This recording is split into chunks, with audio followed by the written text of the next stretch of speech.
Shalom, selamat pagi. Semoga kita semua dalam keadaan sehat diberkati oleh Tuhan kita. Marilah mendengarkan firman Tuhan yang menjadi renungan pada hari ini, Rabu 29 April 2020, yang tertulis dalam kitab Kolose pasal 2 ayat yang ke-7. Demikian bunyinya, "Hendaklah kamu berakar di dalam Dia dan dibangun di atas Dia. Hendaklah kamu bertambah teguh dalam iman yang telah diajarkan kepadamu, dan hendaklah hatimu melimpah dengan syukur." Demikian firman Tuhan.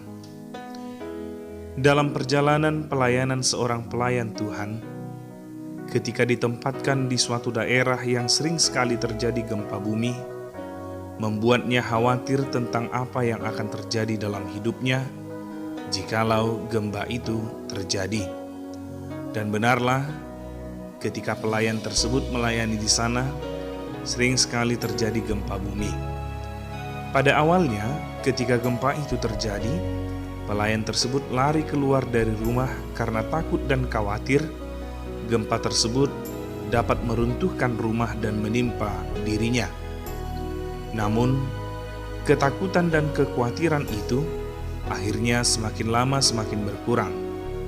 Ketika terjadi gempa bumi, pelayan tersebut tidak lagi langsung lari dari rumah.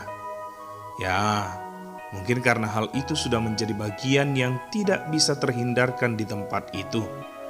Namun, yang lebih meyakinkan ia adalah bahwa bangunan tempat tinggalnya tersebut dirancang dan dibangun dengan pondasi anti gempa.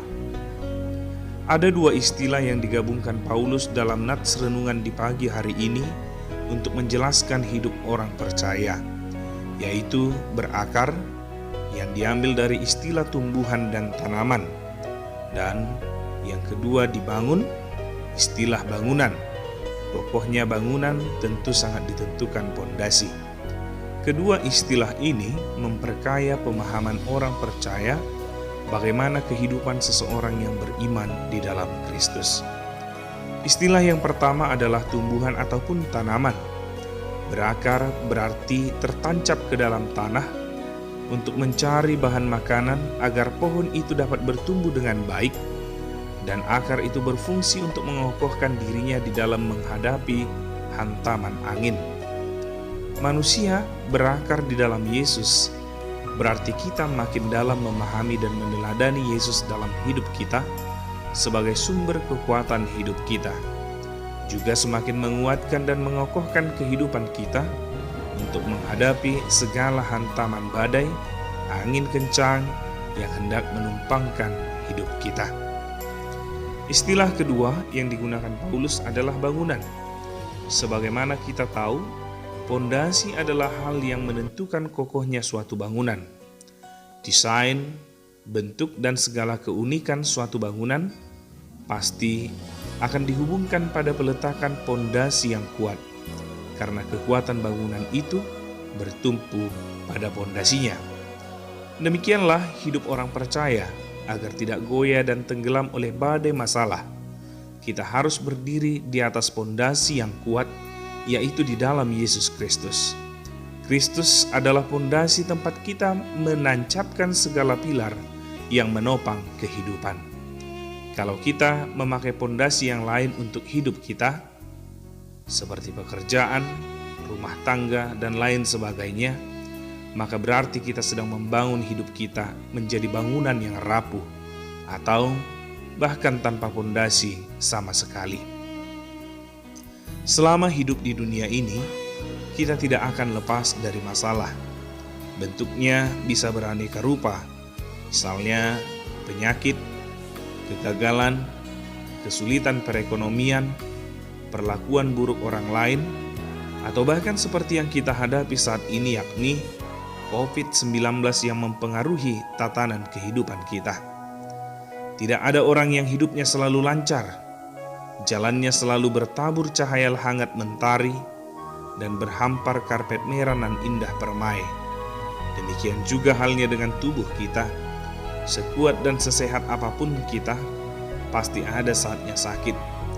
Begitu juga hidup, semulus apapun pasti ada saatnya masalah datang menghampiri. Sayangnya, ketika badai menghampiri ataupun masalah menghempit, kerap sekali kita diperhadapkan dengan keputusasaan. Hidup kita penuh dengan kebimbangan, langkah kita limbung, bahkan iman kita goyah. Kita lupa bahwa yang penting bukan ada atau tidaknya masalah dalam hidup kita, besar atau kecilnya rintangan yang ada di depan mata kita, tapi terutama adalah bagaimana sikap kita ketika menghadapi masalah dan rintangan itu. Apakah kita akan menghadapinya sebagai orang dewasa yang dengan penuh iman dan mencari hikmah di balik setiap kejadian? Ataukah kita bersikap sebagai anak kecil yang tidak berhenti mutung, marah, dan mencari kambing hitam? Sering sekali kita telah banyak diajar dan belajar tentang iman, tetapi hal itu hanya nyangkut di kepala kita sebagai pengetahuan. Kita tidak mengalami kebenaran iman itu. Akhirnya, ketika badai hidup menghampiri kehidupan ini, kita menjadi kalang kabut untuk menghadapinya. Tetapi kalau kita menanggapi dan melakukan ajaran firman itu, maka berarti kita sedang di dalam proses berakar dan dibangun di atas Dia. Kita akan bertumbuh dan bertambah teguh. Firman Tuhan hari ini mengajak kita untuk melihat kembali kepada diri kita. Sebagai orang Kristen, apakah kita sudah menjadikan Yesus sebagai pondasi dalam hidup kita? Atau, sebagai orang Kristen, sudahkah kita mempautkan kehidupan kita dengan berakar di dalamnya, bergantung kepadanya untuk menjalani kehidupan ini? Atau jangan-jangan selama ini, pengenalan akan Tuhan itu hanya sebatas pengetahuan saja? Marilah kita semua berakar di dalam Dia dan dibangun di atas Dia dengan menghadapi segala sesuatu yang terjadi dengan kacamata iman, yaitu bahwa Allah turut bekerja di dalam segala sesuatu untuk mendatangkan kebaikan bagi orang yang mengasihi Dia. Maka dengan itu, di dalam situasi apapun, hidup kita akan berlimpah dengan syukur. Selamat beraktivitas dalam satu hari ini bagi kita semua.